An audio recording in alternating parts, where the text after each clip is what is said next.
Hi, I'm Maria from Nancy's Notions, and today I want to talk to you about the Clover product called the Roll and Press. If you like to quilt on the go, this is a great tool for you. You don't need your iron, and you don't have to wear out your thumbs and your fingernails pressing those seams open.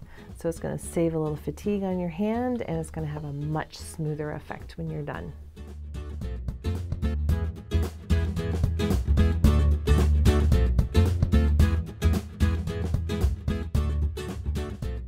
This tool is a convenient and quick way to press seams that won't pull, stress, or distort the fabric. The wheel is tapered to focus pressure on the seam. It's ideal for traditional paper piecing or for English paper piecing or for applying laminates. Use it to seal glued seams on leather and felt. It has a comfortable and ergonomic handle. You can see it's got this for my finger to tuck into. And on the front there's indentations for fingers and another one for my index finger to hold and make it comfortable to roll.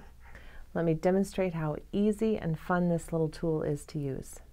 So I'm going to start with this very simple half square triangle. I've stitched my seam along that longest edge. Normally, if I wanted to finger press, I would do this and rub along that edge with my finger. I am going to just fold it over with my fingers. I'm going to use this little rolling wheel here to press it down. The more pressure you use, and you can do a long rolling back and forth, but just doing little pieces like this, I think makes that lay quite a bit flatter.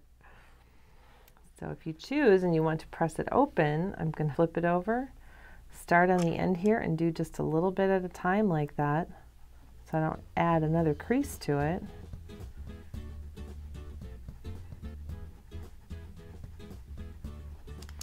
And look at that. So this is a great little tool to add to your collection of tools you take on the road with you or in your sewing room every day.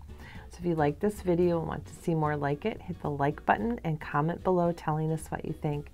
If you haven't already, don't forget to subscribe.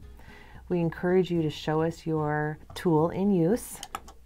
Feel free to post a photo on Instagram using #Nancy'sNotions, and thanks so much for watching again.